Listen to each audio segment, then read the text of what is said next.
જે આપણા પાલતુ પશુઓ હતા એમની પણ આપણે આટલી ગરિમા જાળવતા હતા. પોપટને કયો અગ્નિ સંસ્કાર હોય? પણ નહીં, પાલ્યો છે, મેં પાલ્યો છે, એની ગરિમા જાળવવી મારું કર્તવ્ય છે. ચાણક્ય અર્થશાસ્ત્ર લખ્યું છે, એમાં ચોખ્ખું લખ્યું છે કે જે વ્યક્તિ ગામમાં કે નગરમાં કે શહેરમાં જે જાનવર પાલે અને એ જાનવર મરી જાય, એને જો રસ્તા ઉપર ફેંકે તો એને એ દંડ કરો કે જે પ્રાણી વધનો દંડ હોય તે. એમ ચોખ્ખો વિધાન કરે છે. જો તમારે ત્યાં જાનવર તમે પાલ્યો અને મરી ગયો તો એને વ્યવસ્થિત તમે ગાળો, એની ગરિમાથી ગાળો, એને રસ્તા ઉપર એમ ફેંકી નહીં દો એની લાશને. એ ચાણક્યે દંડ વિધાનમાં આ વાત કરી છે. તમે જાળવશો તો તમને પશુ પક્ષીઓ જેમને તમે પાલી રહ્યા છો એમના પ્રત્યે ગરિમાનો ભાવ આવશે. હવે પશુ પક્ષીને ગરિમા આપવાથી આપણને શું? અરે ભાઈ, પશુ પક્ષીને તમે ગરિમા આપશો તો તમને એમ લાગશે કે માણસમાં કાંઈ ગરિમા છે. નહીં તો આહાર નિદ્રા ભય મૈથુનં ચ સામાન્ય મેતત પશુભિર નરાણામ. આપણે જમીએ છીએ, તે જમીએ છીએ, એ સૂએ છે, આપણે સૂએ છે, આપણે એ મરે છે, આપણે મરે છીએ, એ પછી છોકરાઓ છે અહીંયા પેદા કરે છે, આપણે છોકરા છે. આ એક પશુ જ છે ને. ગરિમા તમારી પોતાની ખંડિત થઈ ગઈ. પણ જો ત્યાંથી જો તમે ગરિમા શીખી કે ના, જે આહાર નિદ્રા ભય મૈથુનં છે સામાન્ય મેતત પશુભિર નરાણામ, એની પણ કંઈક મારે ગરિમા જાળવવી છે, તો પછી તમને તમારી પોતાની ગરિમા સમજમાં આવશે કે ભગવાને તમને આ માળખું કેવું આપ્યું અને એ માળખાનો તમારે દુરુપયોગ કરવાનો ન હોય. જો પશુની આટલી ગરિમા જાળવવાની હોય તો પ્રભુએ જે આ માણસનું માળખું આપણને આપ્યું એની ગરિમા આપણે કેટલી જાળવવાની હોય. એ ભાવ ક્યારે જાગે? જ્યારે આપણે કોઈકને ગરિમા આપીએ, કોઈકની મહિમા આપણે સ્વીકારીએ તો આપણને આપણામાં મહિમા આવે. એ મુખ્ય મુદ્દો છે. એટલે જ્યારે આપણે ભક્તિના અંગરૂપે શ્રવણ મનન કીર્તન કરતા હોઈએ તે વખતે ડેફિનેટલી કોઈક એક વ્યવસ્થિત આસન હોવો જોઈએ. તે વખતે વ્યવસ્થિત કોઈ પૂજનાદિનો, જેથી કે એને ગરિમા મળે એવો પ્રકાર હોવો જોઈએ. ખ્યાલમાં આવ્યો ને? વરરાજાને શા માટે આપણે પૂજન કરતા હોઈએ છીએ માંડવામાં આવે ત્યારે? એને આપણે ગરિમા આપશું તો એને ખબર પડશે ને કે ભાઈ સાસ સસરાએ મને આટલી ગરિમા આપી એટલે એમની દીકરીને મારે ગરિમા આપવી જોઈએ. આપણે એને કહીએ કે આવ્યા છો, હવે જમાઈ એટલે શું? જમી જાય તેનું નામ જમાઈ. બધું જ જમે, પૈસોએ જમે ને છોકરીએ જમે ને અમારી લાગણીને જમે, બધું જમે તેનું નામ જમાઈ. તો પછી ગરિમા ખંડિત થઈ. હવે જ્યારે તમે જમે કહીને જમાઈનો અર્થ કર્યો પછી તો જમી જ જશે ને તમારી દીકરીને, છોડશે? એટલે એને ગરિમા આપવાનું શીખો તો એને પણ ગરિમા આપવાનો આખો એક વ્યવહાર, પરસ્પરથી આ બધો ગરિમાનો વ્યવહાર વધતો હોય છે. એક વખતે તમે કોઈકને નમસ્કાર કરો, નમસ્તે કરો, આવે તેને આવકાર આપો તો તમને પણ જ્યારે ક્યાંક જશો તો તમને કોઈક આવકાર આપશે. તમે આવ્યા, તમે ટાંગ ઊંચી કરીને પડ્યા રહો, ક્યાંથી આવ્યા, કોણ આવ્યા, ભાઈ તમારું નામ શું? પછી તમે પણ એને ઘેર જશો ત્યારે એ પણ એમાં ટાંગ ઊંચી કરીને પડ્યો રહેશે. કોણ છો, ક્યાંથી આવ્યા છો, કેમ આવ્યા? ખતમ થઈ ને ગરિમા. એટલે દરેક વખતે ગરિમા જાળવવી હોય તો આપણને પહેલાં ગરિમા આપવી જોઈએ, પછી આપણને લેવાનો અધિકાર મળતો હોય છે. એ મુખ્ય મુદ્દાની વાત છે. અને એ મુખ્ય મુદ્દાની વાત ભાગવત સાથે પણ સાચી છે, ભગવત સેવા માટે પણ સાચી છે. બધા અપરસના જે નિયમો છે એના માટે હતા, એના માટે નહોતા કે અપરસ ન હોય તો ઠાકુરજી સેવા સ્વીકારી નથી શકતા. ઠાકુરજી તો એક વાત સમજો કે ચાંદ બીબીને ત્યાંય સેવા સ્વીકારી શકે અને મેહા ઢીમરને ત્યાંય સ્વીકારી શકે અને મોહના ભંગીને ત્યાં પણ સખડી આરોગી શકે. ઠાકુરજીને એવી કોઈ મરજાદનું બંધન નથી. મરજાદ હોય તો કેવી રીતે મોહના ભંગીની કડી આરોગે શ્રીનાથજી? ઠાકુરજીએ મરજાદ નથી લીધી. મરજાદ એના માટે નહોતી, મરજાદ એના માટે હતી કે જે મરજાદ જાળવીને આપણે ઠાકુરજીને સેવાને ગરિમા આપી શકીએ. નહીં તો શું થાય કે એક બાજુ તમે ફોન ઉઠાવો, એક બાજુ સેવા કરતા હો, પછી તમને કોઈ કહે કે ભાવ વધ્યા અને તમે તો વેચી કાઢો, તો ઠાકુરજીને પેટમાં પાણી હાલશે ને કે ભાઈ ભાવ વધારવું જ નહીં તો મને વેચી કાઢશે. એટલે બે કામ 2 in 1 તમે એક સાથે કરવા માંડો કે ત્યાં તમારા દુકાનના ભાવ વધઘટને પણ તમે એટેન્ડ કરતા રહો અને ઠાકોરજીના શણગારે કરતા રહો અને પછી ફોનમાં વાતે કરતા રહો ને શણગારે થતા જાઓ, કેટલા ભાવ વધ્યા, મને કે વધી ગયા, તો વેચી કાઢો. ઠાકુરજી ગભરાશે ને કે પછી તમારો ભાવ વધારે ને તમે એને ના વેચી કાઢો. એટલે એ વાત સમજો મનમાં મુદ્દાની, કે ગરિમા આપવી તે વખતે તમને બિઝનેસ કરવાની પુષ્ટિ માર્ગમાં મનાઈ નથી, પણ જે વખતે ઠાકુરજીની એક વાત, ઠાકુરજીની વાત જવા દો, તમે તમારા પત્ની સાથે પ્રેમાલાપ કરતા હો ને તે વખતે આવું વ્યવહાર કરો ને કે ભાવ વધે તો વેચી કાઢો, તો પત્નીને ગભરામણ થશે, પછી ભાવ વધારવો કે ન વધારવો મારે. મેં એક વખતે રીડર્સ ડાયજેસ્ટમાં એક બહુ સુંદર પ્રસંગ વાંચ્યો કે એક અમેરિકન ભાઈ મક્કા મદીનામાં ટુરિસ્ટ તરીકે ગયા. તે વખતે ત્યાં એટલો બધો ભણતરનો પ્રચાર નહોતો, એટલે પોતાની પત્ની સાથે ઊભા હતા. તે એમાં એક અરબે આવીને પૂછ્યું કે આ જે સ્ત્રી છે તેનો કેટલો ભાવ. ત્યાં બધી ખરીદ ફરોખ થતી હોય, તો પતિએ કહ્યું કે તમે કેટલો ભાવ આપશો? તો પેલા અમે અરબ પેલું બદાયું ત્યાં હોય, બદાયું એટલે સમજ્યા, નોમાડ જેને કહેવાય ને, વણઝારા. તો અરબ વણઝારાએ કહ્યું કે 2 ઊંટ આપું. એણે કહ્યું ના, 2 ઊંટના ના ચાલે. પણ એની પત્ની હલ્લા મચાવતી રહી, ત્યારે કેમ મારું ભાવતોલ કરો છો? તેણે કહ્યું ના ના, હું ખાલી વેલ્યુ સમજતો હતો કે પાછી તને અમેરિકા લઈ જાઉં તો તારી વેલ્યુ કેટલી અહીંયા, એટલું તો મને ખ્યાલ હોવું જોઈએ ને. પેલા અરબ વણઝારાએ કહ્યું કે 2 ઊંટ આપું જો તમે આ સ્ત્રી મને આપતા હો તો. એણે કહ્યું ના, 2 ઊંટ ના કામ ચાલે. પછી સોદો થયો નહીં, એટલે બધી વાત ઠાલે પડી ગઈ. પણ એ પત્નીને દુઃખ થઈ ગયું કે આવું કેમ ભાવતોલ કર્યું તમે? બોલે ના ના, ભાવતોલ નહોતો કરી રહ્યો, હું તો ખાલી તારી કિંમત કેટલી છે અહીંયા જાણી રહ્યો હતો, કે અહીંયા જા તારી જણસની કિંમત કેટલી. એટલે પછી ખબર પડી ગઈ કે 2 ઊંટ જેટલી છે, 3 માંગો તો ન વેચાય. આવી રીતે ભાવ વધવું કે ઘટવું એ આપણે જાળવવાનું હોય છે. મુદ્દો એ વાત સમજો. એટલે જ્યારે શ્રવણ ભક્તિના અંગ તરીકે આપણે એનું પઠન મનન કે ચિંતન કરતા હોઈએ, તે વખતે એની ગરિમા જાળવવી એ આપણી પવિત્ર ફરજ છે.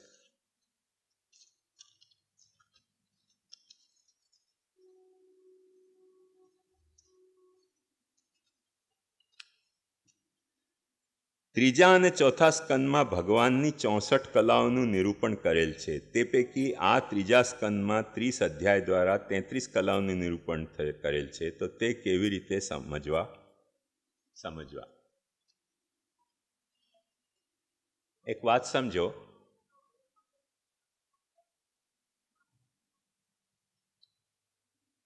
જેને આપણે કલા કહીએ છીએ ને, કલા શું?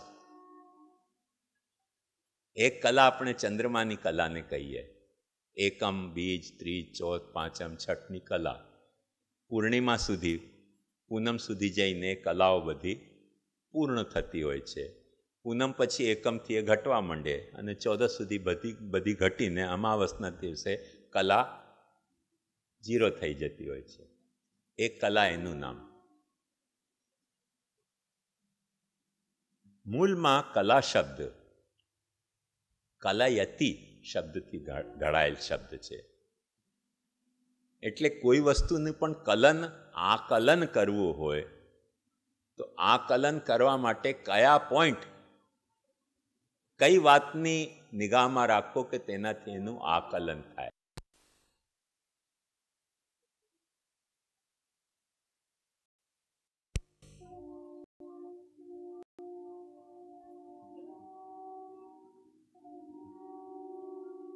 આપણે ત્યાં એમ કહેવાય છે એક પંજો. એટલે પંજો આપણે કહીએ ને, પંજા એટલે શું? ગુજરાતીમાં પંજો કહેવાય કે ન કહેવાય? જાત પર ન પાંત પર મોહર લગાવીએ પંજા પર, એમ એક પંજો.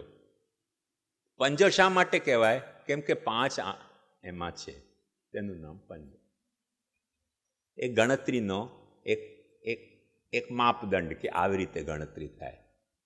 જરૂરી નથી કે ગણતરી આવી જ રીતે થાય. 4 આંગળી ને 1 અંગૂઠો. આંગળીઓ 4, અંગૂઠા 2, તો 2 અંગૂઠા અને 8 આંગળીઓ, એવી રીતે ગણના થાય. સિદ્ધાંત બદલી ગયો. જ્યારે આપણે આંગળી કહીએ છીએ ત્યારે કોઈક જુદી વસ્તુ છે, જ્યારે અંગૂઠો કહીએ છીએ ત્યારે જુદી વસ્તુ છે. એ જો અંગુ શબ્દથી આ બંને શબ્દો ઘડાયેલા છે, અંગુલી અને અંગુષ્ઠ.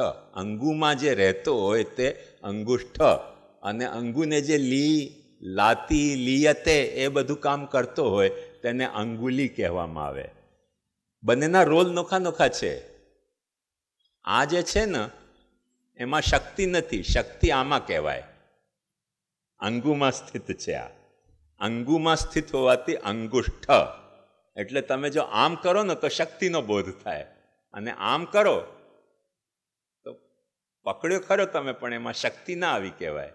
કોઈને પણ મજબૂતાઈથી પકડવું હોય તો એક પકડ આ અને એક પકડ આ, એક પકડ આ અને એક પકડ આ, તો એ મજબૂતાઈથી પકડી શકાય. કોઈ પણ ક્રોસમાં તમે ચોંટાડી દો, એક આમ ચોંટાડો ને એક એમ ચોંટાડો, પછી એમાં મજબૂતાઈ આવે. ફક્ત એક ચોંટાડો તે તરત ઉખડી જાય. તો કોઈને પણ પકડવું હોય તો એક આમ અંગુલીથી, અને ક્રોસમાં અંગુષ્ઠ, એમાં તાકાત આવી ગઈ, કેમ કે અંગુમાં સ્થિત છે. ખ્યાલમાં આવ્યો? તો એ જે આંગળી એમાંથી અંગૂઠો થઈ ગયો તમારા ગુજરાતીમાં, અંગુષ્ઠથી અંગૂઠો, અને અંગુલીમાંથી આંગળી થઈ ગઈ. મુદ્દો એક વાત ધ્યાનથી સમજવાની છે આમાં, કે અંગુષ્ઠ અને આંગળીનો જે આખો જે સિદ્ધાંત છે એમાં આપણને એક વાત ધ્યાનમાં રાખવી કે જ્યારે પકડવું હોય ત્યારે એમાં શક્તિ પણ હોવી જોઈએ. હવે એથી શક્તિની જો આપણે ગણના કરતા હોઈએ તો અંગુષ્ઠની ગણના થાય, અને ફક્ત પકડવાની ગણના કરતા હોઈએ હળવાશથી તો આંગળીની ગણના થાય. એટલે મોટા ભાગે જુઓ, હસ્તમિલાપમાં અંગુષ્ઠ નથી વપરાતો, આંગળીઓ જ વપરાય. અંગુષ્ઠ વપરાય તો પછી શક્તિ માપી લીધી કહેવાય. પછી વરે વધુની કે વધુએ વરની. જો અંગૂઠો આવ્યો તો પછી શક્તિ માપી લીધી કહેવાય. એટલે જ આપણે ત્યાં જો કે રિવાજ નથી, પણ યુરોપમાં એવો છે કે જીતો તો એમ કહેવાય ને હારો તો એમ કહેવાય. જીતો તો એમ ન કહેવાય, હારો તો એમ ન કહેવાય. જીતો તો એમ કહેવાય અને હારો તો એમ કહેવાય, કેમ કે આ અંગુષ્ઠમાં શક્તિનો સંચાર છે. તેથી જ આના માટે આટલો પર્વ છે ને આમના માટે નાના નાના પર્વો છે. અહીંયા હાથમાં આના માટે પર્વ મોટો પર્વ છે. આમ ફીલ કરીને જુઓ, અંગૂઠાનો પર્વ બહુ મોટો છે અને આંગળીઓનો પર્વ બહુ નાનો નાનો છે. હવે તમે કઈ જાતની કલા કાઉન્ટ કરી રહ્યા છો? હાથની આ બધી કલાઓ છે. અંગુષ્ઠ હાથની એક કલા છે, શક્તિની દ્યોતક કલા. આંગળીઓ પણ હાથની કલા છે, પકડવાની કલા. હવે કલા આ જુદી જુદી થઈ ગઈ. 5 કરો તો બંને તમે સાધારણ કરીને 1 કાઉન્ટ કરી લીધા. નોખા નોખા કાઉન્ટ કરવા હોય તો નોખા થાય.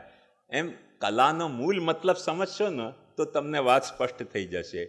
જે 64 કલાની વાતો આવે છે, એ 64 કલા મૂળ માણસમાં કયા કયા જ્ઞાન, કઈ રીતે બુદ્ધિને ખીલવવાની એનામાં શક્તિઓ છે, તેને આપણે ત્યાં 64 કલા કહેવામાં આવે. કે બોલી શકે છે, નાચી શકે છે, ગાઈ શકે છે, એ બધી એની કલા. એટલે એ રીતે એનું કલન થઈ શકે, એના જ્ઞાનનું, એના વ્યવહારનું. તેથી એને કલા કહેવામાં આવે. મુદ્દો સમજમાં આવ્યો તમને? કે આની કલા કેટલી? એ 64 કલા પરિપૂર્ણ. એટલે જે માણસની બુદ્ધિથી કામ થઈ શકતું હોય, શરીરથી કામ થઈ શકતું હોય, તે બધું કરીને દેખાડી શકતો હોય તો 64 કલા પરિપૂર્ણ કહેવાય. કોઈકમાં 64 હોય, કોઈકમાં 32 હોય, કોઈકમાં કેટલી હોય. હવે અહીંયા કઈ કલા? મુદ્દો એ છે.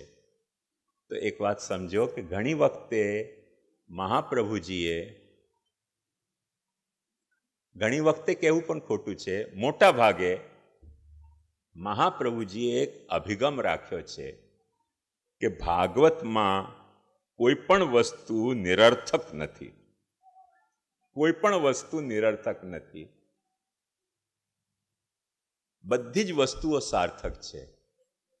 હવે આપણે આટલા દિવસના આપણી શિબિરમાં એટલું તો જોયું કે સ્કંધમાં કોઈક એક અર્થ છે, શાસ્ત્રનો કોઈક એક અર્થ છે, સ્કંધોનો અર્થ છે, પ્રકરણોનો અર્થ છે, અધ્યાયોનો અર્થ છે, અધ્યાયો પૈકી વાક્યોનો અર્થ છે, વાક્ય પૈકી શબ્દોનો અર્થ છે, શબ્દો પૈકી અક્ષરોનો પણ અર્થ છે. અને મહાપ્રભુજી કહે છે કે એકાર્થમ સપ્તધા જાનન અવિરોધે ન મુચ્યતે. સાતે સાત અર્થોમાં સાતે સાત જે પાસાઓ ભાગવતના છે એનો એક અર્થ હરી તમે જાણો તો તમે ભાગવત સમજ્યા, નહીં તો નહીં સમજ્યા સરખી રીતે. હવે જો આ કલા છે ભાગવતની, આ ભૂલતા નહીં. આ જે બધી શાસ્ત્રાર્થ, સ્કંધાર્થ, પ્રકરણાર્થ, અધ્યાયાર્થ, વાક્યાર્થ, શબ્દાર્થ અને અક્ષરાર્થ એ બધી ભાગવતની કલાઓ છે. ભાગવતના અર્થને ગણવાની કલા. એક્ઝેક્ટ જેમ આપણે આંગળી ગણીએ અથવા આંગળીના પર્વો ગણીએ. પર્વને તમે શું કહો ગુજરાતીમાં? ગાય. અચ્છા, હે વેઢા. વેઢા, હા. તો આ વેઢા ગણવાની પણ આ બધા આંગળીઓની કલા છે. આંગળીઓ હાથની કલા અને વેઢા જે છે તે આંગળીઓની કલા છે. કેટલા વેઢા એટલી કલા આંગળીની. ખ્યાલમાં આવ્યું? એ ગણના, આ કલન કેવી રીતે થાય આંગળીનો, આખો મુદ્દો એ છે તેમાં. તો હવે એક વાત ધ્યાનથી સમજો કે આંગળીમાં આટલા વેઢા થયા એ સાર્થક છે કે નિરર્થક? તો આપણે શરીરશાસ્ત્રને કન્સલ્ટ કરીએ ને તો ખબર પડે. એક વાત સાધારણ રીતે સમજો કે જો આંગળીમાં 3 વેઢા ન હોત ને સીધી જ આંગળી હોત ને તો તમે કોઈને પકડી જ ન શક્યા હોત. કેમ કે પકડ આવે જ નહીં. આમ હોય તમે કેટલું પકડી શકો? આમ પકડી, આ છૂટી ગયું, અને આમ કર્યું તો પકડી શકાય. તો એ જે વેઢાઓ છે આંગળીની એ પકડવામાં સહાયક થતી હોય છે. મુદ્દો સમજમાં આવ્યો તમને? તો આ જે કલાઓ છે કે અહીંયાથી વળી શકે છે, અહીંયાથી વળી શકે છે, અહીંયાથી વળી શકે છે. અને એને એક સાધારણ તમને ઉદાહરણ આપું તો તમને તરત સમજમાં આવશે. આજકાલ બધા આપણે પેલા દાંતન નથી કરતા અને ટૂથપેસ્ટ કરીએ છીએ. શરૂઆતના ટૂથપેસ્ટ તમે જોયા હોય તો સીધા સળંગ આવતા હતા. એનાથી એટલું સારું નહોતું થતું. હવે આંગળીની માફક, વેંઢાની માફક વળેલા ટૂથપેસ્ટ આવે, તેનાથી સરખી રીતે ટૂથપેસ્ટ થાય. પણ આજ સુધી પણ એવો ટૂથપેસ્ટ નથી, ટૂથબ્રશ નથી બન્યો કે જે આંગળીની માફક વળીને દાંતના કોઈ પણ હિસ્સાને ટચ કરી શકે. ભગવાને આંગળી કેવી બનાવી છે એવું નહીં ધારતા કે આંગળી આના માટે જ ફક્ત બનાવી છે. આંગળીની આ કલાઓ છે, હું કલાઓ ગણાવી રહ્યો છું કે તમારે ખાલી મંજન કરવો હોય તો દાંતના કોઈ પણ હિસ્સાને તમે તમારી આંગળીથી સ્પર્શ કરી શકો. ટૂથબ્રશના કેટલો પણ વળેલો હોય આંગળીની માફક, એનાથી દાંતના દરેક હિસ્સાને તમે સ્પર્શ નથી કરી શકતા. એટલે 3 વેઢાઓ રાખ્યા પ્રકૃતિએ કે ઓલરાઈટ તમારે જે કામ કરવું હોય તો તમે એનાથી કરી શકો છો. હવે એ આંગળીની કલા. ખ્યાલમાં આવ્યું ને કે 3 રીતે વળી શકે છે કુબજાની માફક. એ કુબજામાં દોષ હશે પણ આંગળીમાં એ કલા બનીને આવી રહી છે. આવ્યું ખ્યાલમાં? તો જેમ આ પ્રકૃતિએ આપણી આંગળીના 3 વેઢાઓ નિરર્થક નથી આપ્યા, કોઈકને કોઈક ઉપયોગિતા, કોઈકને કોઈક સાર્થકતાથી આપ્યા છે.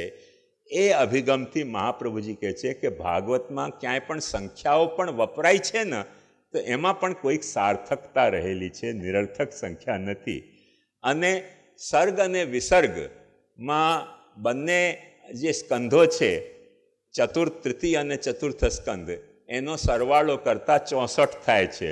એટલે ભગવાન મહાપ્રભુજી આજ્ઞા કરે છે કે મહાપ્રભુજીના હવે વાત પતી ગઈ, કે હવે તો જો સમજી જાઓ તમે કે ભગવાને જે આ સૃષ્ટિની રચના કરી છે એ કેટલી કલાત્મિકા કરી છે કે એમાં 64 કલા ભગવાનની પ્રકટ થઈ છે. અને ખરેખર એકંદરે આપણે સર્ગ વિસર્ગ લીલા જુઓ તો જગતની કઈ વાત એવી છે કે જે આમાં ના આવી ગઈ. એટલે આપણો સૃષ્ટિનો કર્તા એવો કોઈ જળ વસ્તુ નથી, ભેંસ કે પાડા જેવો. એ બહુ કલાવાળો કલાકાર છે કે જેની આ કલા પ્રકટ થઈ છે. તો આ 64 અધ્યાયો જે એમાં આવ્યા એ ભગવાનની 64 કલાઓ છે. એમાં પેલી કલાઓને અહીંયા નહીં લાવવાનો, કેમ કે દરેક વસ્તુમાં પોતપોતાની નોખી નોખી કલા હોય છે. નાકની એક નોખી કલા છે, કાનની એક નોખી કલા છે, આંખની એક નોખી કલા છે. ધ્યાનથી સમજો, આંખમાં જે પાપણ ગળે છે, ઉઠે છે, આંખની પાપણને આપણે આપણી ધારી રીતે ખોલી બંધ કરી શકીએ છીએ. એ બધી આંખની કલાઓ છે. બે પાપણ આંખની બે કલાઓ છે. આંખને આપણે અહીંયા ડોળાને આપણે આમ કરી શકીએ, તે આંખની કલાઓ છે. એવી કેટલી આંખમાં કલાઓ છે. અનફોર્ચ્યુનેટલી આપણા કાનમાં પેલા જાનવરો જેવી એવી કળા નથી કે અહીંયાથી અવાજ આવતું હોય તો કાનને આપણે આમ કરી શકીએ, ને અહીંયાથી અવાજ આવતો હોય તો કાનને આમ કરી શકીએ. પણ જાનવરોમાં તમે જુઓ કે એમના કાનમાં એ કળા રહેલી છે કે જો આ તરફથી ધ્વનિ આવતી હોય તો જાનવરને મોઢું ફેરવવાની ગરજ નથી પડતી. વખત કાનને આમ કરી દે તો બધો અવાજ અહીંયાથી એ ગ્રહણ કરી શકે. કાનને આમ કરી દે, કોઈક વખતે નીચે કૂતરો બેસ્યો હોય કે ગાય બેસી હોય કે બિલાડી બેસી હોય, એક વખતે તમે ઉપરથી રહીને થોડુંક હલવી અવાજ કરો, તરત પેલો કાનને આમ કરી દેશે. અને એને કારણે એને જે ધ્વનિ છે તમારી સરખી રીતે ગ્રહિત થાય છે, તેથી એ તમારા કરતાં સારી રીતે સાંભળી શકે છે. આપણા કાનમાં એટલી કલા નથી કે આપણે આવી રીતે વાળી શકીએ. આપણને આખું ડોકું વાળવું પડે. એમ એક ભાઈ કહેતા હતા કે કાણા માણસને વાત કરવી હોય ને તો એક આંખ મીચાઈ લ્યો ને તો આમ જુએ, પછી આમ જુએ, પછી વાત કરે. કેમ કે અહીંયા દેખાતું હોય પણ આ બાજુ દેખાતું ન હોય. એટલે એને શું કરવું પડે? ભગવાને તો કલા આપી છે આપણને બે આંખોની કલા કેવી સરસ આપી છે એ તમે જુઓ કે આપણે સીધું જોતા હોઈએ. એક પ્રયોગ કરીને તમે જુઓ કે સીધું જોતા હો તમે તો એ સાઈડનું દેખાય છે, નથી દેખાતું એવું નથી. સીધી દૃષ્ટિ રાખો એકદમ, પણ જો એ સાઈડમાં કોણ બેઠો છે મને દેખાઈ રહ્યો છે, આ બાજુ શરદ બાવાને આ બાજુ પિયુષ બાવા મને દેખાઈ રહ્યા છે. જોઈ અહીંયા રહ્યા છે પણ આ દેખાય છે. આંખની કલા છે. મુખ્ય મુદ્દો સમજો ને. એવી ઘણી બધી કલાઓ પ્રકૃતિએ ડગલે પગણે આપણા શરીરમાં એટલી બધી મૂકી છે કે આપણે શરીરશાસ્ત્ર સમજીએ તો આપણને ખ્યાલ આવે. એમ ભાગવતકારે પણ ભાગવતની રચનામાં બધી કલાઓનું યોજન કર્યું છે. અને એમાં અહીંયા 33 અને ત્યાં 31, તો 33 અને 31 મળીને 64 થાય. તો મહાપ્રભુજીએ એ 64 સંખ્યાનો તાત્પર્ય એવી રીતે વર્ણવા માગે છે કે અચ્છા, આ તો પ્રભુની સૃષ્ટિ જે છે એ પ્રભુની 64 કલાઓનો આખો અભિજ્ઞાપન થઈ ગયો. એ અર્થ છે ત્યાં. એ રીતે સમજવાનું.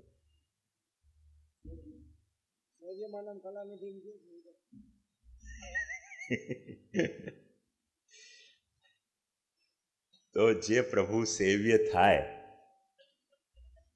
એ કઈ કલા પ્રકટ કરે? પહેલાં તમારા બીજ ભાવને દૃઢ કરે, પછી તમારી ભીતર પ્રેમ પ્રગટાવે, પછી તમારી ભીતર આસક્તિ પ્રગટાવે, પછી વ્યસન પ્રગટાવે, પછી નિરોધ પ્રગટાવે, પછી સર્વાત્મ ભાવ પ્રગટાવે, પછી તમારામાં અલૌકિક સામર્થ્ય કે સેવોપયોગી દેહ વૈકુંઠાદિમાં પ્રગટાવે. એ બધી પ્રભુની સેવ્યમાન પ્રભુની કલાઓ છે કે ફક્ત સેવા તો જ નથી, તમારામાં પણ પોતે સેવિત થઈને આ કલાઓ વડે તમારામાં બીજા ભાવો પ્રકટ કરી શકે છે. એ સેવ્યમાનમ કલાનિધિ. કલાનિધિનો ત્યાં મૂળ અર્થ ચંદ્રમા તરીકે લેવામાં આવ્યો છે.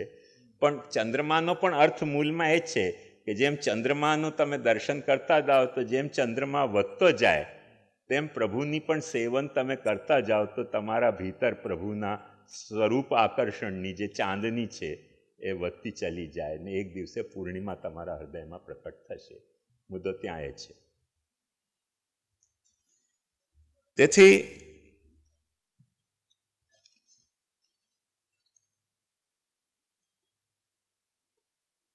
ક્યાં ગયો કૃષ્ણ જ? ક્યાં ગયો?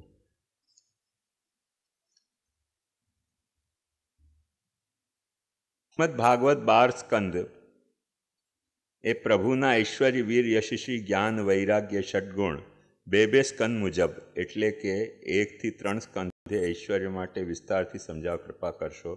ભાગવતમાં નિરપેક્ષ ભાષાઓ લૌકિક ચરમ સમાધિ ભાષાને ઓળખવા માટે પરખના લક્ષણ શું સમજાવો? એ જે અહીંયાથી બુકલેટ છપાઈ છે બ્લુ કલરની, એમાં વિસ્તારથી આ બધાનું વર્ણન આવ્યું છે. તેમાં જોઈ લેજો, ન પછી સમજમાં આવે તો પૂછી લેજો. પહેલા 4 અધ્યાયમાં ભૂત માત્રા, ઇન્દ્રિય અને બુદ્ધિ એનું વર્ણન આવે છે. એ કેવી રીતે સમજવું?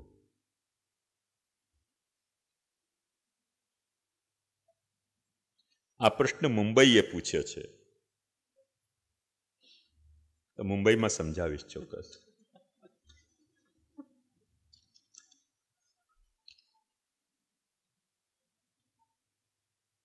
अच्छा, અહીંયા प्रश्न આવી गया. मन से आत्मा को प्राप्त करके आत्मा के साथ आत्मा को देखना, इसका आशय और आत्मा में दिखते आभास के साथ मुख्य आत्मा का अनुभव होता है. अतः आत्मा के साथ आत्मा और मुख्य आत्मा क्या है? जीवात्मा अने परमात्मा. मन के साथ, मन से आत्मा को प्राप्त करके आत्मा को देखना. હવે એક વાત સમજો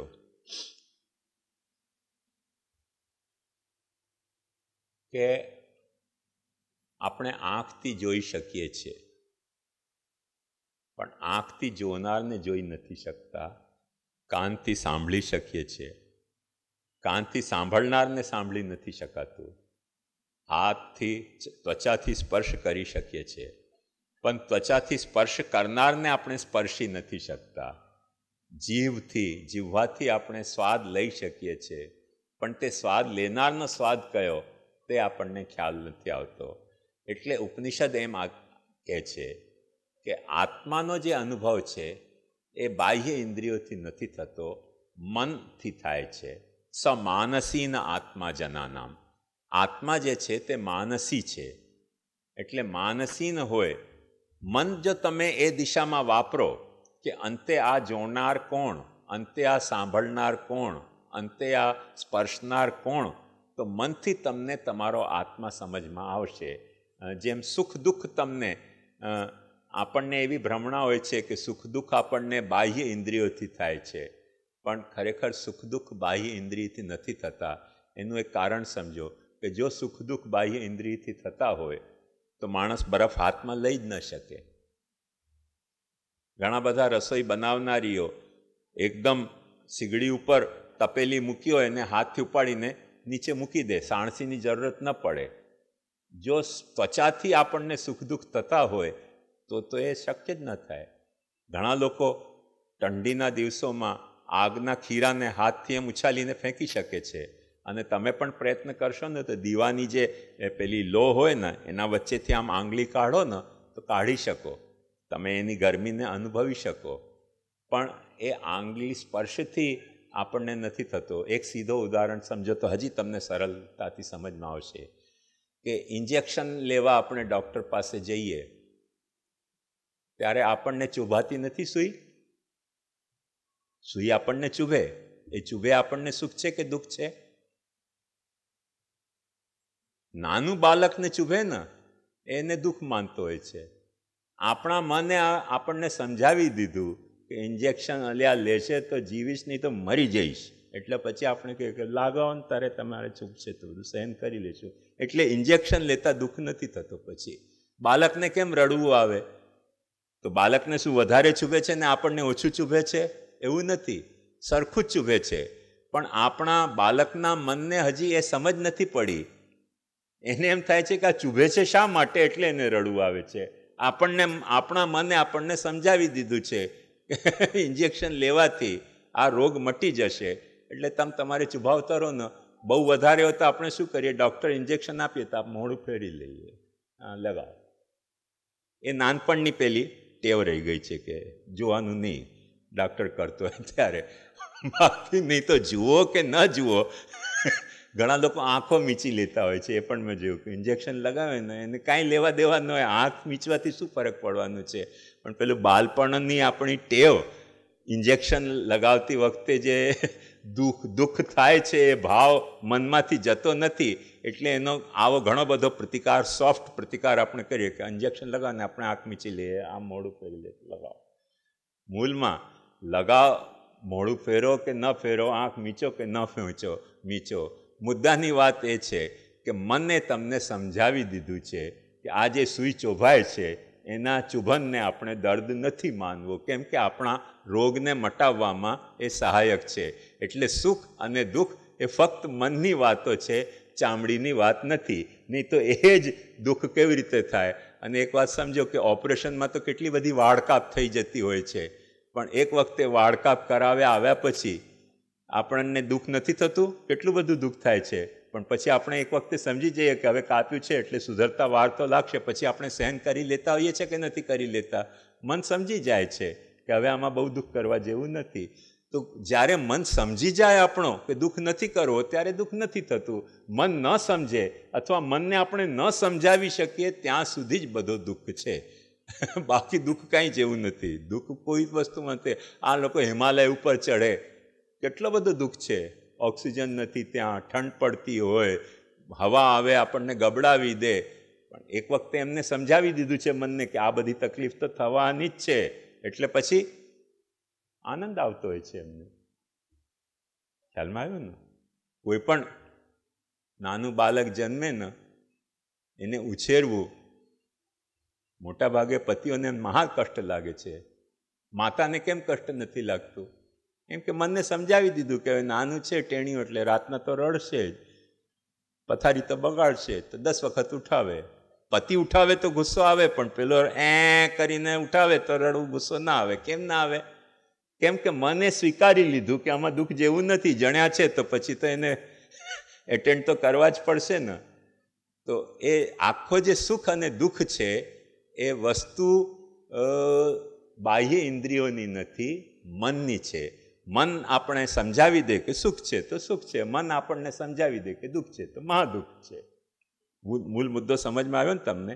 એટલે આ જે સુખ દુઃખની કથા છે એમાં એક વાત સમજવાની કે મનથી જેવી રીતે સુખ દુઃખ મનની કથા છે, મનથી જ સમજમાં આવે, એવી રીતે આત્મા પણ આપણને મનથી જ સમજમાં આવે, બાહ્ય ઇન્દ્રિયથી સમજમાં ના આવે. એટલે આત્માથી પહેલાં મનથી પહેલાં આત્માને તમે જુઓ, અને એ આત્મા તમને જ્યારે અનુભવ થાય મનથી, પછી એમાં પરમાત્માને જોવાનો અભિગમ રાખો. એ મુખ્ય મુદ્દો છે ત્યાં. પછી કપિલ ભગવાને કહ્યું, મેં કહ્યા પ્રમાણે સારી રીતે સેવી શકાય તેવા માર્ગ વડે જો તું મારું આરાધન કરીશ તો જલ્દી પરમ કાષ્ઠારૂપ અસંપ્રજ્ઞાત સમાધિ અથવા ભગવત સાયુજ્યને તું જરૂર મેળવીશ. ભગવત સાયુજ્ય એટલે શું?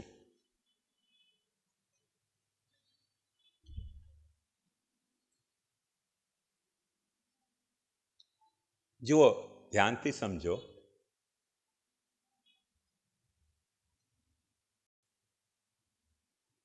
મુક્તિના જે આખા પ્રકારો છે એ સૃષ્ટિના પ્રકારથી વિપરીત ક્રમના છે. જે ક્રમથી સૃષ્ટિ થઈ છે તેનાથી વિપરીત ક્રમથી મુક્તિ છે. એક્ઝેક્ટલી જેમ ગોંડલથી મુંબઈ ટ્રેન જાય એ જે ક્રમ છે, અને મુંબઈથી ગોંડલ ક્રમ આવે તે ક્રમ છે, તો અહીંયા જે ક્રમથી સ્ટેશન આવશે એનાથી વિપરીત ક્રમથી ત્યાંથી સ્ટેશન આવશે. સ્ટેશનો બધા એના જ, પણ આ તરફ ગયા તો એક ક્રમ, તે તરફથી આવ્યા તો બીજો ક્રમ. એમ પ્રભુનું જે એકત્વ છે એ એકમાંથી પહેલાં પ્રભુના 2 ધર્મો પ્રકટ થાય, પછી ગુણો પ્રકટ થાય, તો પછી ગુણો પ્રકટ થાય, પછી પ્રભુનો બધો સામર્થ્ય પ્રકટ થાય, સામર્થ્ય પ્રકટ થાય, પછી ધીમે ધીમે જતાં જતાં સામર્થ્યને કારણે બધા જીવો પ્રકટ થાય, જીવો પ્રકટ થાય પછી બધા લોકો પ્રકટ થાય. એમ એક ક્રમ સૃષ્ટિનો. એનાથી વિપરીતમાં મુક્તિનો ક્રમ છે કે સૌથી પહેલાં સાલોક્ય.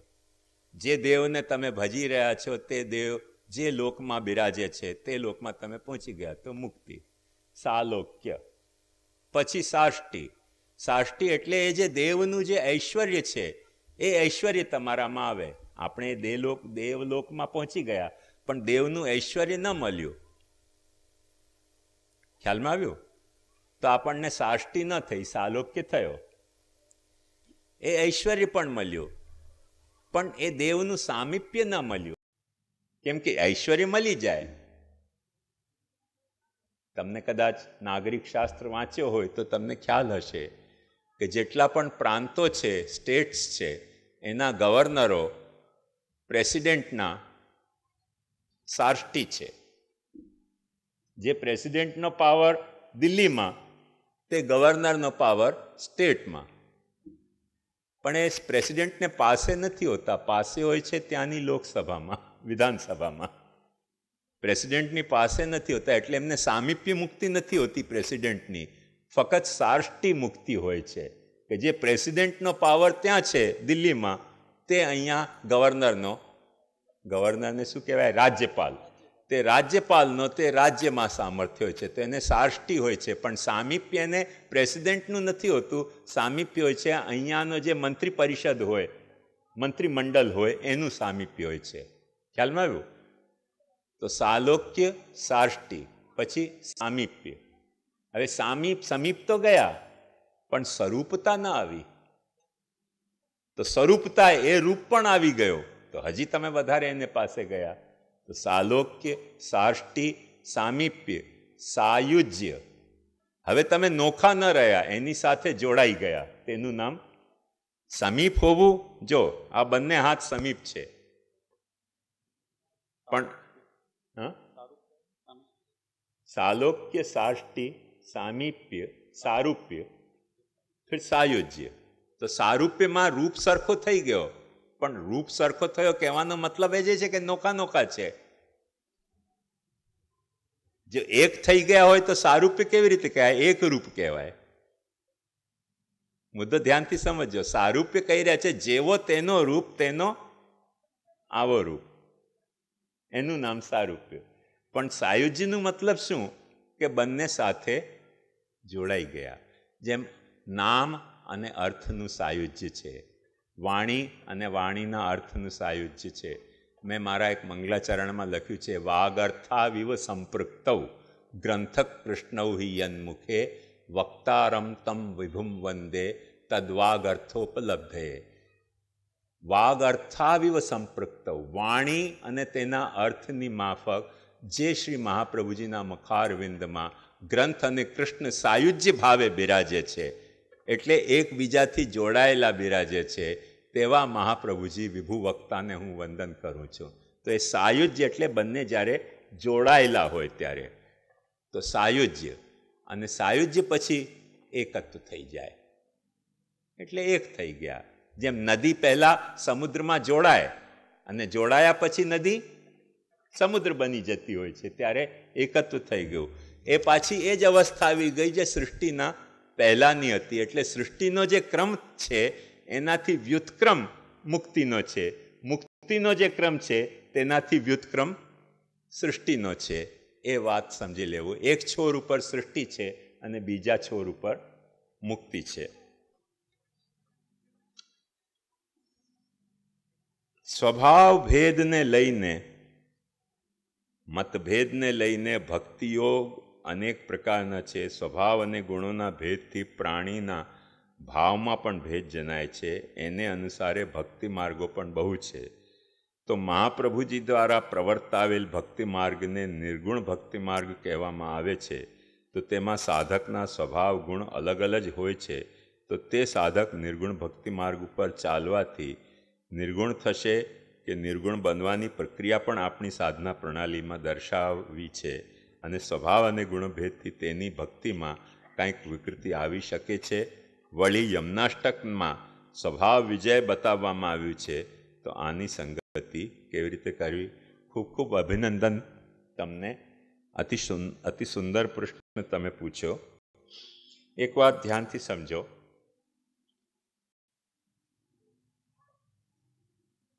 કે જૂના જમાનાની ટ્રેનમાં third class, second class, first class, air condition, ગાર્ડનો ડબ્બો, ડ્રાઈવરનો ડબ્બો, ટપાલનો ડબ્બો, એવા ઘણા બધા કમ્પાર્ટમેન્ટ હતા.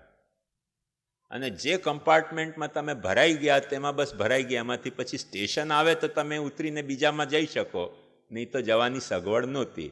હવે નવી ટ્રેનો કેવી બની છે, બધા જ કમ્પાર્ટમેન્ટો છે અને એક કમ્પાર્ટમેન્ટમાંથી તમારે બીજા કમ્પાર્ટમેન્ટમાં જવું હોય તો જવાની પણ તમને સગવડ આપવામાં ટ્રેનમાં આવે છે કે એમાંથી તમે બીજા કમ્પાર્ટમેન્ટમાં જઈ શકો.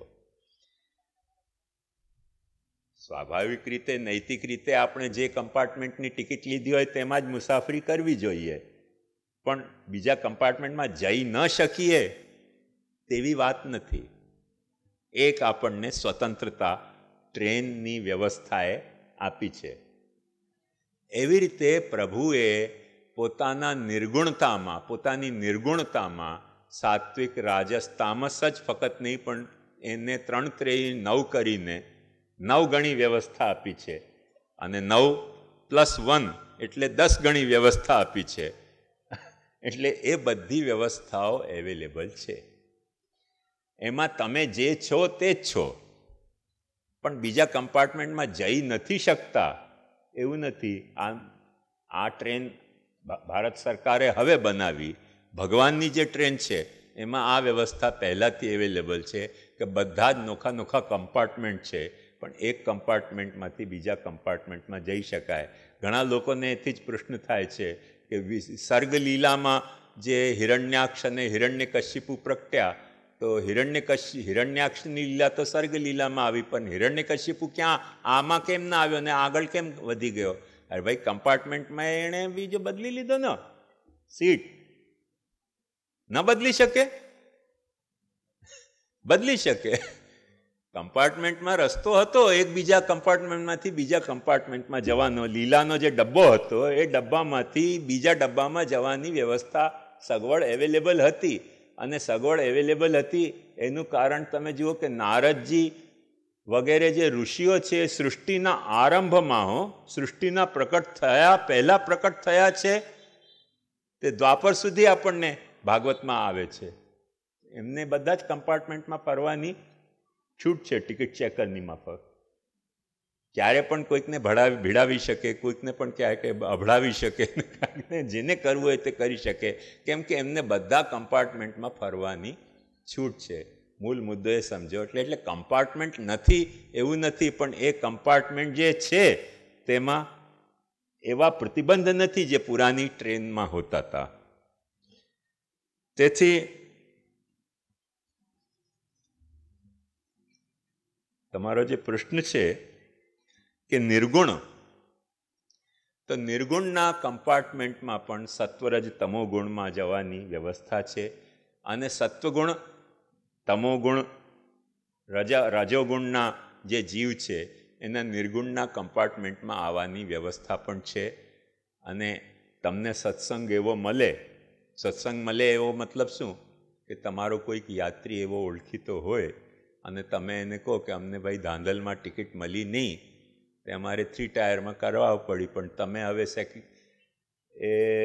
એસી સેકન્ડમાં છો અને તમારા સાથી કોઈ ન આવ્યા હોય તો તમે કહો તો તમારે ત્યાં બેસી જઈએ તો ટિકિટ એક્સચેન્જ થઈ શકે. અને એને જો વાંધો ન હોય તો તમે સત્સંગ કરવા ત્યાં બેસી જાઓ તો તમારી 3 ટાયરની ટિકિટ પણ પાછી 2 ટાયરમાં કન્વર્ટ થઈ જાય. એ આખો જે પ્રકાર છે તે સાધના ક્રમનો પ્રકાર છે, સત્સંગથી મળતો પ્રકાર. કે આપણે નિર્ગુણમાં હશું, જેને મહાપ્રભુજી કહે છે કે સ્વભાવ વિજયો ભવેદ વદતી વલ્લભ શ્રી હરે. શ્રી યમુનાજીનો સંગ કરશો તો તમે જે કમ્પાર્ટમેન્ટમાં હશો, કોઈ કારણથી તમારા કર્મના અનુસાર તમને, કેમ કે ક્યુમાં તમે આગળ હતા, પાછળ હતા, તે ટિકિટો બધી વેચાઈ ગઈ ને તમે પાછળથી આવ્યા, બાય ધ ટાઈમ એ ટિકિટ હતી નહીં, તો તમને જે ટિકિટ લીધી હતી તે લીધી તો લીધી. પણ હવે યમુનાજીનો સત્સંગ કરશો તો એમની પાસે ઘણી બધી સીટ હજી અવેલેબલ છે. તમને કહેશે કે ભાઈ અમારે ટિકિટ એક્સચેન્જ કરીને અહીંયા બેસવામાં સાથે માગે છે. પછી કંડક્ટર એમાં બહુ વાંધો ન કરી શકે. કંડક્ટર એટલે ઠાકોરજી. એમની પાસે સીટ ખાલી છે અને તમે લાગવગ લગાડી હોય કે ભાઈ તમારી બાજુમાં સીટ ખાલી છે, બેસી શકે, અને યમુનાજીને ઓબ્જેક્શન ન હોય, પહેલાં યમુનાજીને ગમવું પડશે. નમામિ યમુનામહમ સકલ સિદ્ધિ હેતુ મુદા મોરારી પદ પંકજ સ્ફુરદ મંદરીનું કટામ, ને કહે છે કે અચ્છા મારી બાજુની સીટમાં તારે આવીને બેસી જવું હોય બેસી જા, આપણે કંડક્ટરથી વાત કરી લઈશું. પછી કંડક્ટર ઓબ્જેક્શન નહીં લે કે આ તામસી ગુણનો સ્વભાવવાળો હતો ને અહીંયા નિર્ગુણમાં કેમ આવીને બેસી ગયો, કેમ કે યમુનાજી કહે છે કે અમે ટિકિટ એક્સચેન્જ કરી છે. મુદ્દો સમજમાં આવ્યો ને તમને? તો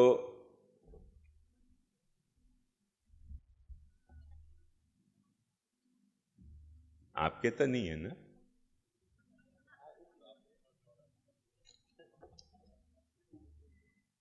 ઓહો, આજે પૂરું કરવું છે. મારે આટલા બધા હવે પ્રશ્ન મોકલાવશો તો પૂરું નહીં થાય, અને પૂરું કરીને મારે કિશનગઢ પહોંચવું છે.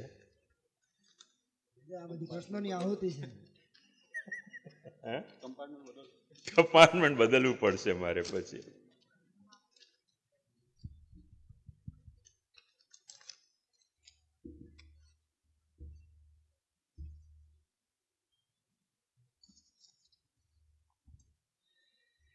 નેક્સ્ટ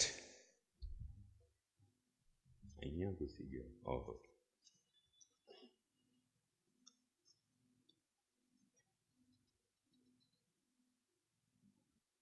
બડીશ. માછલાને પકડવાના કાંટાની પેઠે ભગવાનને પકડતા શ્રમ થાય તો એને પણ છોડી દે, તે સમજાવશો. પ્રકરણ 9 અધ્યાય 28 શ્લોક 34.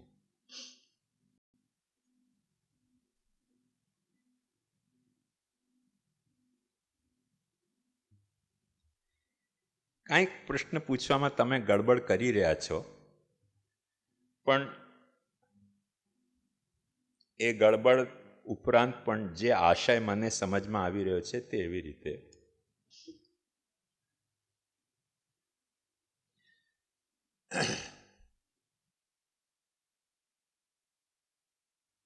કે કરણ કે ઉપકરણ, જેને આપણે ઇન્સ્ટ્રુમેન્ટ કહીએ, 2 જાતના 3 જાતના હોય. જે રીતે ટેક્સી, રેલ એ આપણે બહારગામ જવાનું કરણ છે, ઉપકરણ છે. જ્યાં જવાનું હોય ત્યાં પહોંચી ગયા પછી ટેક્સીમાં કે ટ્રેનમાં બેઠા રહેવાનું ન હોય, તરત ઉતરી જવાનું હોય. આપણી પોતાની કાર હોય તો તે પણ એક ઉપકરણ છે. એવો તો કયો ડોબો હશે કે આ કાર ઉપકરણ છે એટલે હવે જ્યાં પહોંચવાનું હતું ત્યાં પહોંચી ગયા પછી કારને છોડતો જાય? એવો કોઈ ડોબા જોયા તમે? કોઈ કારને છોડતો નથી. સરખી રીતે પાર્ક કરે, લોક કરે, બધી એની માવજત કરે, ગેરેજ હોય તો ગેરેજમાં મૂકે, એને છોડતા નથી. કેમ કે એ કરણ જ ફક્ત કરણ નથી, પણ એ કરણમાં પોતાની મમતા પણ એને છે. કરણમાં એને એ કરણમાં પોતાના મનનો મમત્વ કે અધિકાર પણ એનો છે.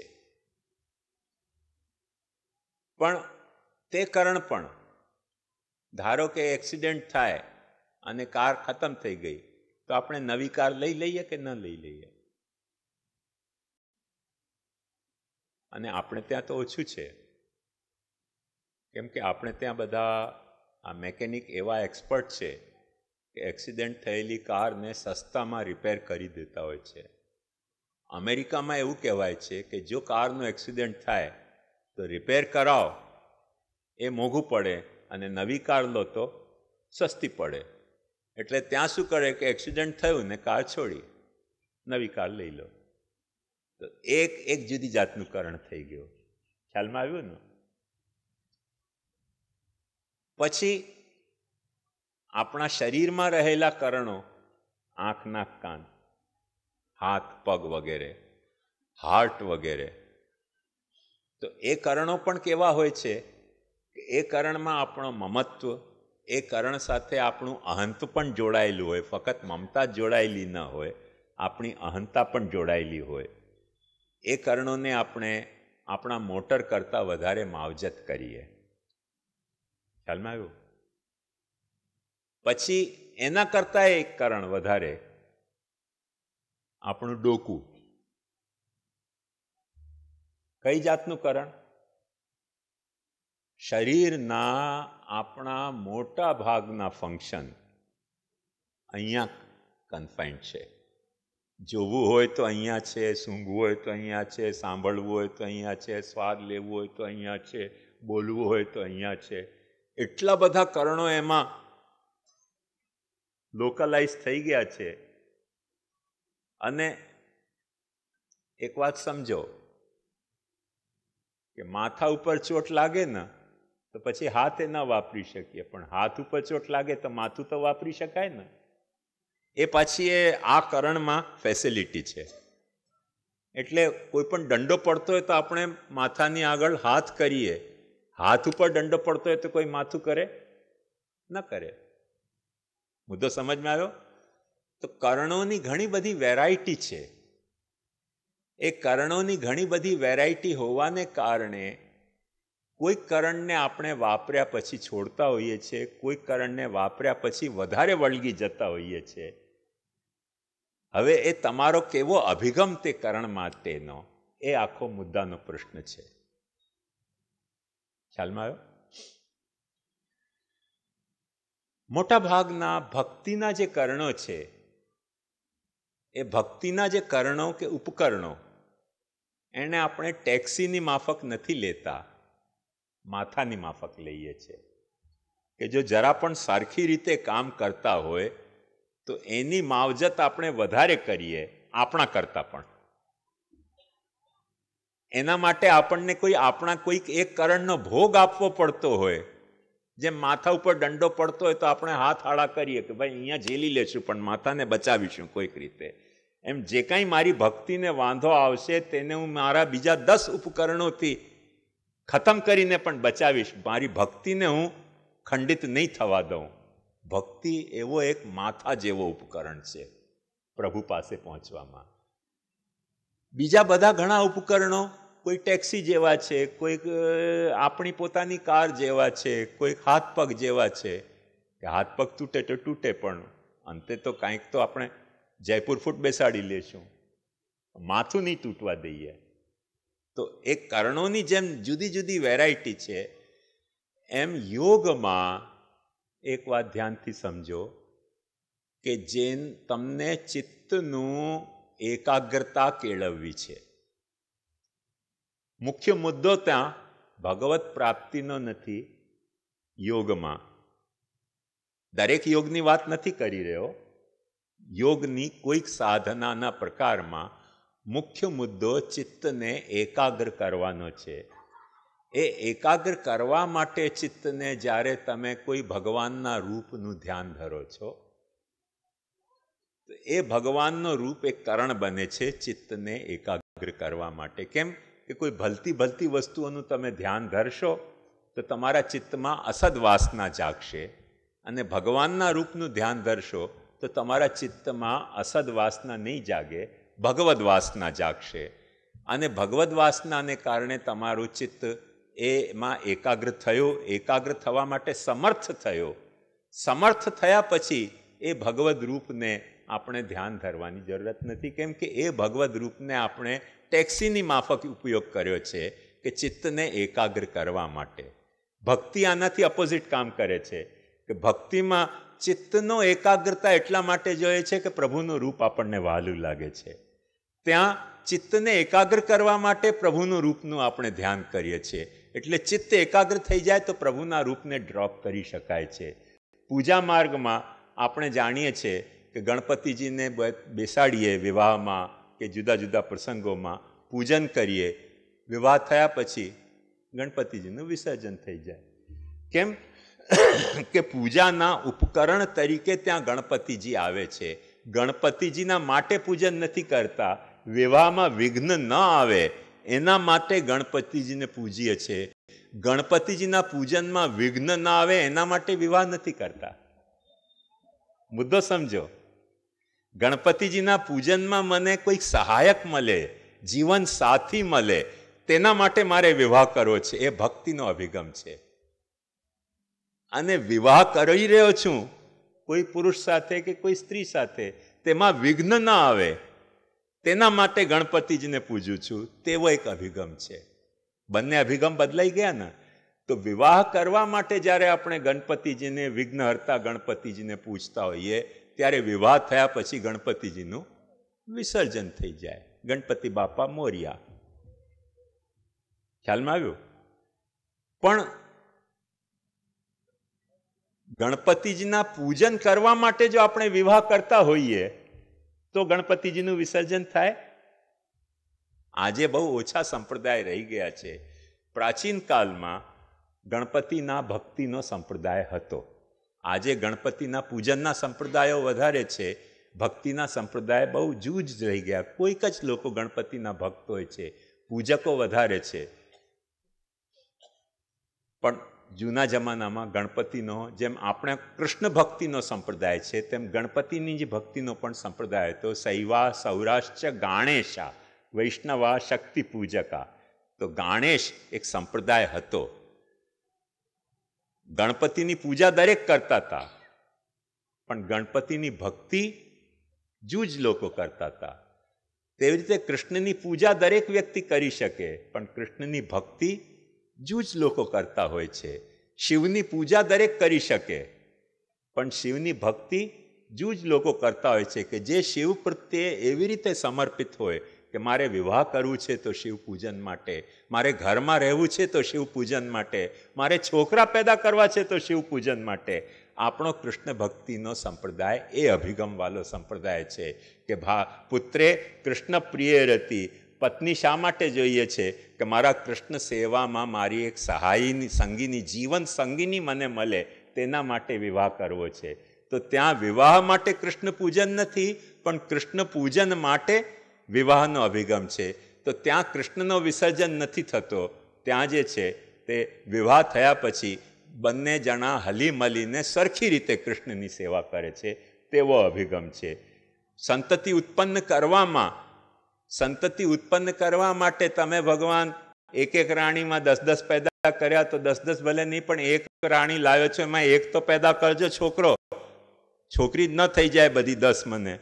એના માટે આપણે કૃષ્ણનું પૂજન કરીશું, કેમ કે જે દેવતા જેમાં એક્સપર્ટ હોય તેની તે બાબતમાં પૂજા થાય. ભગવાન આમાં એક્સપર્ટ છે કે એક રાણીમાં 10 છોકરા પેદા કર્યા. આપણને લાગે કે ઓહો 10 છોકરા પેદા કર્યા, તો 10માં નહીં તો એક તો અમને પેદા કરવા જો ભગવાન. તો એના માટે જો તમે કૃષ્ણ પૂજન કરતા હો તો છોકરા થયા પછી તમને કૃષ્ણનું વિસર્જન કરવું પડશે. પણ છોકરો તમે એટલા માટે પેદા કરો કે મારો જે ઠાકુર છે એ ઠાકુરની સેવા હું જીવું ત્યાં સુધી નહીં, પણ મારું જીવે ત્યાં સુધી મારા ઠાકુરની સેવા ચાલતી રહે. તો પછી એ કૃષ્ણનું વિસર્જન ન થઈ શકે ગ્વાલમંડલીમાં. પછી કૃષ્ણનું ગ્વાલમંડલીમાં વિસર્જન ન થાય. નહીં તો તમે ભક્તિ માર્ગના ઠેકાણે પૂજા માર્ગ અપનાવ્યો કહેવાય.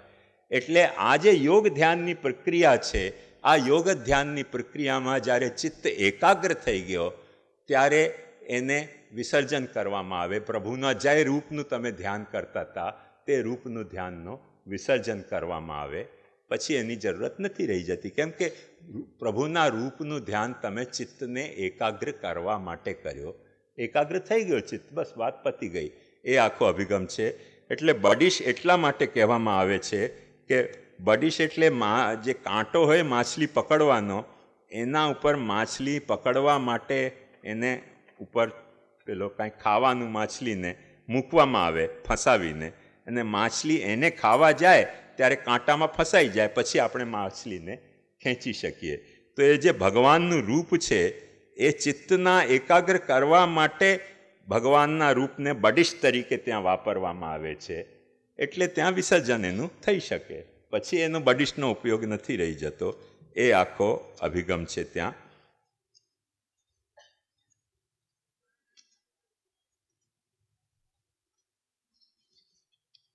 એટલે પ્રશ્ન તમે જે કહી રહ્યા છો ને કે શું છે પ્રશ્ન?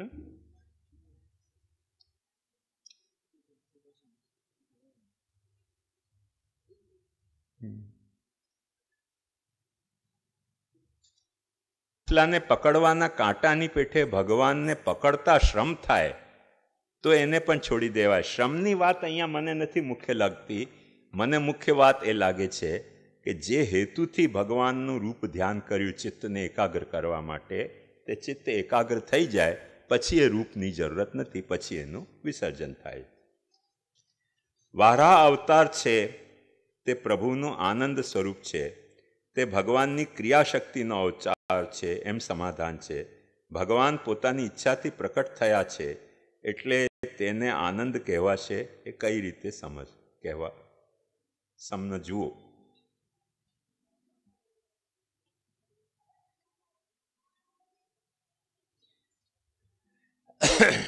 મેં મારા પહેલા દિવસના પ્રવચનમાં આ બાબતનો ખુલાસો કર્યો હતો કે ક્રિયામાં કર્મ પ્રકટ ન થાય, કર્મમાં વ્યવહાર પ્રકટ ન થાય, પણ વ્યવહારમાં ક્રિયા અને કર્મ બંને પ્રકટ થાય.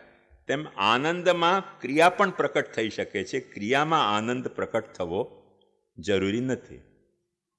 એટલે તમે જુઓ, એક સાધારણ દાખલો તમને આપું કે કોઈક માણસના ઉપર આપણે બહુ બધો કામનો બોજો સોંપી દઈએ, સોંપીને જુઓ, પછી ઘરની પત્ની હોય કે ઘરનો પુત્ર હોય કે કોઈ ઘરનો નોકર હોય, કામનો બોજો સોંપ્યો નહીં ને એમાં આમાં દુર્વાસાનું પ્રાકટ્ય થાય, આનંદના ઠેકાણે થાય કે ન થાય? કામનો બોજો વધ્યો અને માણસના આનંદનો લોપ થયો. અમારે એક સાથે એક વખત એવું થયું, એક ભાઈએ અમને યાત્રા કરાવી. હવે 15-20 ટિકિટ લઈ લીધી, નામ કોઈકના લખાવે નહીં, ગ્રુપ ટિકિટ લીધી. હવે ગણતરી એવી હતી કે આમાં જેટલા આવશે 15 એમને બધાને બેસાડી દઈશું. ટ્રેનમાં બેઠા પછી અચાનક ખબર પડી કે એ બધાના વેરિફિકેશન માંગતો હતો, કોની ઉંમર કેટલી, કેની હોય. તો લમસમ આનંદથી કોઈકની કાંઈક ઉંમર, કોઈકની કાંઈક ઉંમર, કોઈકને શ્રી, કોઈકને શ્રીમતી, કોઈકને કાંઈક લખાવી દીધું હતું, મેલ ફિમેલ, કોઈકને એફ, કોઈકને એમ. ટિકિટ ચેકિંગ થવા આવી ત્યારે પછી લોચો થયો. કામનો બોજો વધી ગયો, 15 ટિકિટનો એડજસ્ટમેન્ટ કેવી રીતે કરવો? હું પણ એ યાત્રામાં હતો, હું સમજી શકું છું એ વાતને. મેં ઓછીને તો એમને પૂછ્યું શું થયું? મેં કહ્યું ચૂપ રહો. આનંદનો લોપ થઈ ગયો, કામનો બોજો વધ્યો એટલે. ભાઈ 15 ટિકિટ એક સામટી લીધી તમે, એમાં મારો ગુનો કે તમારો ગુનો? મારે કેમ ચૂપ રહેવાનું હોય? જે ન સમજતો હોય તેને માઠું લાગે, મને તરત સમજમાં આવી ગઈ કે કામનો બોજો વધી ગયો છે. તરત ગુસ્સામાં મને કહી દીધું ચૂપ રહો. વાંધો નહીં, ચૂપ રહેશો. હવે કામનો બોજો વધી જાય તો આવું થાય.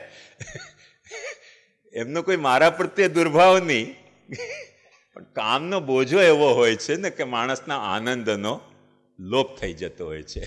એ પછી સામે પિતા હોય કે ભગવાન હોય ને, ભગવાનને પૂછવા આવે ને, બહુ મરજાદ કરતા હો ને તમે, અને તમને સેવા ભારરૂપ થતી હોય ને ભગવાન જો તમને પૂછે ને કે આજે કેમ માખણ ન ધર્યું, અથવા માખણ સાથે બૂરો કેમ ન ધર્યો ને મિશ્રી કેમ ધરી, તો તમને ભગવાનને પણ કહેવાની ઈચ્છા થઈ ચૂપ રહો, જે ધર્યું હોય તે રોગી લો. કામનો બોજો વધી ગયો. આપણાથી સહજ રીતે થાય ને તો એમાં આનંદ આવે, આનંદ આવે. અને આનંદને કારણે આપણે કેટલું પણ કામ કરી શકીએ ને, ક્રિયા પ્રકટ કરીએ તેમાં ટેન્શન નથી થતો. પણ ક્રિયાના કારણે આપણે જ્યારે આનંદ મેળવવા જતા હોઈએ ત્યારે મોટા ભાગે આવી વિપરીત ગતિ થતી હોય છે કે ચૂપ રહો. એ પછી બહુ જ સહન નથી થતો માણસથી. તો એ મુદ્દો છે એમાં. એટલે ભગવાન તો આનંદ સ્વરૂપ છે. આનંદ સ્વરૂપ હોવાને કારણે એમણે સૃષ્ટિ પ્રકટ કરવાની ઈચ્છા થઈ. સૃષ્ટિ પ્રકટ કરવાની ઈચ્છા થઈ, બ્રહ્માજીને ઇન્સ્ટ્રક્શન આપ્યો કે સૃષ્ટિ પ્રકટ કરો. બ્રહ્માજીને મુકાણ થઈ કે પ્રકટ કેવી રીતે કરવી? પૃથ્વી તો નીચે રસાતલમાં ડૂબેલી છે. તો ભગવાને કહ્યું કે ચાલો હું ક્રિયાથી એને પ્રકટ કરી દઉં. તો આનંદથી ભગવાને જે ક્રિયા પ્રકટ કરી, નહીં તો એક વાત સમજો, સીધી સી વાત, કે આનંદથી પ્રકટ કરવાની જો ન હોત તો પ્રભુએ વારાહ રૂપ શા માટે ધારણ કરવાનું હોય? કોઈ સારું રૂપ ન ધારણ કરી શકે? કોઈ સારો રૂપ મળતો નથી પૃથ્વીનો ઉદ્ધાર કરવા માટે કે વારાહ રૂપ ધારણ કરવું પડે? અરે કોઈ ટ્રેક્ટરનો, કોઈ બુલડોઝરનો, કોઈ ક્રેનનો રૂપ ધારણ કર્યો હોત, કાઢી લીધી હોત. વારાહ રૂપ શા માટે ધારણ કર્યો? હા, શું? તો વારાહ રૂપ ધારણ કર્યો એ એટલા માટે ધારણ કર્યો કેમ કે ભગવાનને આનંદ હતો. તમને એક દાખલો આપું તો તમને ખબર પડશે કે આપણે અમારા કિશનગઢમાં અમારા પિતાશ્રીને જ્યારે ગોદ લેવાયા તે અમારા કાકા બહુ નાના હતા, મુકુંદરાયજી મહારાજ. અમારા કિશનગઢના રાજાનો એક ઘોડો હતો લાલ. હવે એ ઘોડાને એવું કે દરબાર સિવાય કોઈકને પોતાના ઉપર બેસવા ન દે, ને મુકુંદ કાકાએ જીદ પકડી કે મારે આ ઘોડા ઉપર બેસવું છે. હવે કેવી રીતે કરવું? હવે પટકે આ પ્રસંગે તો પંચાયત થાય. એટલે દરબારે શું કર્યું કે એ લાલ ઘોડાનો આખો પોતાનો સ્વાંગ સિદ્ધ કરાવ્યો. સ્વાંગ સિદ્ધ કરાવીને પછી મુકુંદ કાકાને, અમારા નાના હતા મુકુંદ કાકા તે વખતે 5-6 વર્ષના હશે કદાચ, અને એમને કહ્યું કે આ ઘોડો જો હાજર છે, આના ઉપર આપ સવાર કરો. અને અમારા મંદિરમાં મુકુંદ કાકાને પોતાના પીઠ ઉપર બેસાડીને દરબાર ફર્યા અને મુકુંદ કાકાને ખુશ કર્યા. એ શું છે? કામની વ્યગ્રતા નથી. પોતાના ગુરુના પુત્રએ જીદ પકડી, એને કોઈક રીતે પ્રસન્ન કરવા છે, એમાં એમને પણ આનંદ આવી રહ્યો છે. એટલે કિશનગઢનો રાજા છતાંય બન્યો ઘોડો. કોઈકને આપણે કહીએ કે અલ્યા તું મારો ઘોડો બન, હું જ તમને આમાં કોઈકને કહું ચાલો મારો ઘોડો બનો, તમને બધું મોકાણ થઈ જશે કે ચૂપ રહો, ઘોડો ના બનીએ અમે માણસ છીએ. કેમ કે કામનો બોજો વધી જશે ને. આટલું બધું ડીલનું વજન લાદવું એ કઈ સાધારણ વાત છે? એમાં આનંદ ના પ્રકટ થાય, કામનો બોજો વધી જાય. એટલે આનંદથી જે કંઈ પણ પ્રકટ થાય ને તેમાં ઘણો બધો બોજો પણ આપણે સહન કરી લેતા હોઈએ છીએ, ઘણી બધી વ્યસ્તતાને પણ આપણે સાંખી લેતા હોઈએ છીએ. પણ જ્યારે કામનો બોજો વધે ત્યારે આનંદ આપણાથી નભાવી શકાતો નથી. એટલે વરાહ ભગવાને એક આનંદ હતો કે આ સૃષ્ટિ રસાતલમાં ગઈ છે. વરાહ એવું જ બધું કામ કરતો હોય, જાય ને કાઢીને લાવે. તેમણે કહ્યું ચાલો વરાહ બનીને કરી દઈશું પૃથ્વીનો ઉદ્ધાર. એક આનંદનો પ્રકાર છે. મૂળ સમજમાં આવી ને વાત તમને? તેથી ક્રિયાશક્તિનો અવતાર છે, એમાં કંઈ આનંદ સાથે વૈપરીત્ય નથી. તૃતીય સ્કંધમાં અધ્યાયના 25, 26 અને 27માં ભક્તિ યોગની મહિમા, પ્રકૃતિના અલગ અલગ તત્વો અને પ્રકૃતિ પુરુષના વિવેકથી મોક્ષ પ્રાપ્તિનું વર્ણન બતાવવામાં આવ્યું છે. આમાં બતાવેલ દરેક બાબતોનું અત્યારના સમયમાં પાલન કરવું શક્ય છે? જો હા તો કેવી રીતે, ને ના તો આનો ઉપાય શું? પુરુષોત્તમ સહસ્ર નામાવલી કે ત્રિવિધ નામાવલી પર્યાપ્ત છે?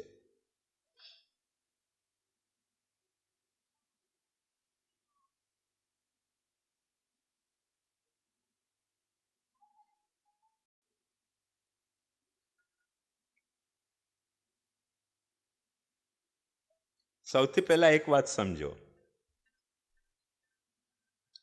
શું શક્ય છે અને શું શક્ય નથી એ કોઈની બાબતમાં કોઈ પણ કાંઈ પણ ન કહી શકે. કેમ કે જેનાથી જે શક્ય છે તે પોતે જ જાણી શકે, બીજાને ખબર ન પડે. હું કોઈ વાતને શક્ય કહું તો મારી રીતે કહું, તમારા માટે શક્ય હોય કે શક્ય ન પણ હોય. એટલે કોને શક્ય છે અને કોને શક્ય નથી એ મુદ્દો બહુ વિચારવા જેવો મને નથી લાગતો. કેમ કે જેનાથી શક્ય છે તેના માટે શક્ય છે, જેનાથી શક્ય નહીં હોય તેના માટે શક્ય નહીં પણ હોય. પણ અત્યારે આ સમયમાં પાલન કરવું જો હા તો કેવી રીતે, ને ના તો તેનો ઉપાય શું? તેનો ઉપાય પુરુષોત્તમ સહસ્ર નામાવલી કે ત્રિવિધ નામાવલી પર્યાપ્ત છે. આ બાબતમાં થોડીક ચોખવટ હું કરવા માંગુ છું.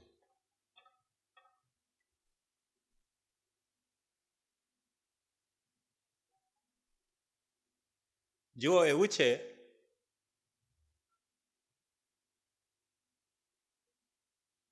તમે બધા જાણતા હશો કે સ્કૂલ કોલેજીસમાં જે પાઠ્યક્રમ નિર્ધારિત થાય છે, મોટા ભાગના શિક્ષકો એ પાઠ્યક્રમને પૂરું નથી કરી શકતા, શક્ય નથી હોતું. એટલે પછી શું થાય? ઇમ્પોર્ટન્ટ આપી દે. શિક્ષકો પોતે જ તમને ઇમ્પોર્ટન્ટ બતાવી દે કે આટલું આટલું ઇમ્પોર્ટન્ટ છે, આટલું તમે વાંચી જાઓ. પાઠ્યક્રમમાં ઘણું બધું છે, ઇમ્પોર્ટન્ટ આટલું છે. પછી વિદ્યાર્થી એ ઇમ્પોર્ટન્ટ વાંચે. પછી પરીક્ષામાં એ મુજબ આવે તો પાસ થઈ જવાય, અને તમે જેને ઇમ્પોર્ટન્ટ ગણીને તૈયાર કર્યો હોય તે ન આવે તો પછી ફેલ થઈ જવાય.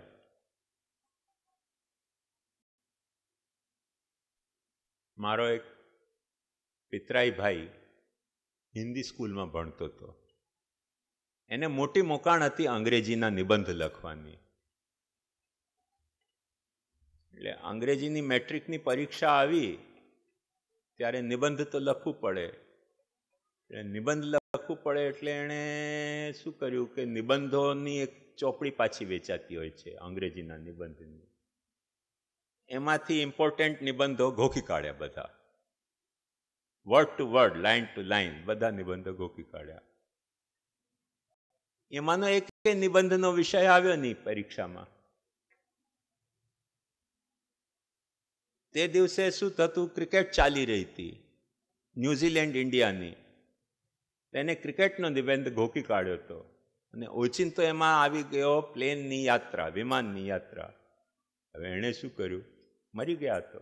વિમાન યાત્રાનો નિબંધ ગોખ્યો નહોતો, અને લખે તો અંગ્રેજીનો વિદ્યાર્થી નહીં એટલે લખી શકે નહીં.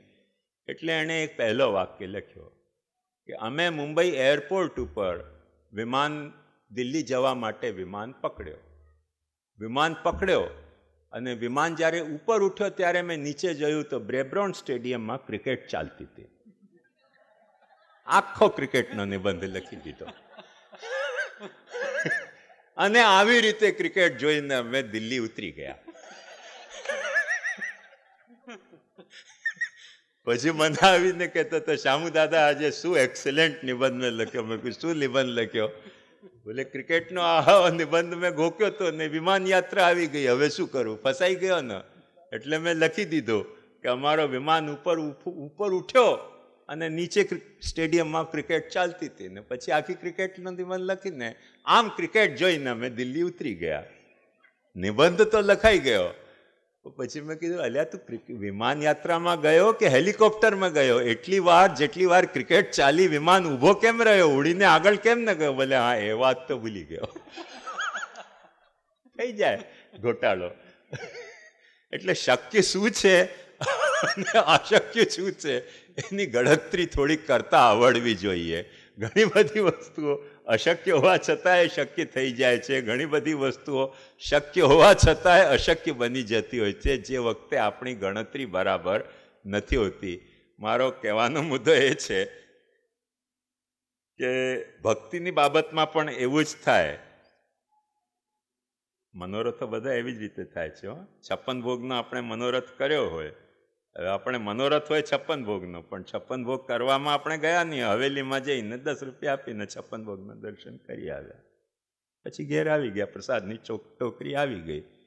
આ પેલી ક્રિકેટ જેવી જ વાતો. તમે નિબંધ રટ્યો છે 56 ભોગનો અને 10 રૂપિયામાં 56 ભોગ થયો છે, થાય કોઈ દિવસે? પણ તમને સંતોષ થઈ જાય, અને પછી કોઈક શામુ દાદાએ તમને મળી જાય કે ઓહો શું આનંદ આવ્યો, 10 રૂપિયામાં 56 ભોગ અમારો તો થઈ ગયો. હવે તમારો થયો કે એણે તમને બેવકૂફ બનાવી દીધા? તો એ નિબંધમાં એને માર્ક મળ્યા નહીં. જોકે નિબંધ આખો ક્રિકેટનો સાચો લખ્યો તો, ક્રિકેટના નિબંધમાં એકે મિસ્ટેક નહોતી, પણ માર્ક નહોતા મળ્યા. કેમ કે પરીક્ષકે જ્યારે વિમાન યાત્રામાં ક્રિકેટ યાત્રા જોઈ એટલે માર્ક 0 કરી દીધા. એમ મહાપ્રભુજી પણ ઘણી બધી આવી શક્યતા અને અશક્યતામાં ને અશક્યતા અને શક્યતામાં તમે બાંધછોડ કરવા જશો ને એટલે મહાપ્રભુજી પાસે પેપર જશે ને એટલે માર્ક તમને 0 આપશે. એટલે મહાપ્રભુજી જેવી રીતે કહે છે તેવી રીતે તમારાથી શક્ય હોય તો નિબંધ લખો, નહીં તો આજકાલની તારીખમાં નેગેટિવ માર્ક પણ મળે છે. તમને નેગેટિવ માર્કનું કન્સેપ્ટ ખબર છે કે નહીં? નેગેટિવ માર્ક એટલે સાચું લખો તો 1 માર્ક મળે, પણ ખોટું લખો તો 1 માર્ક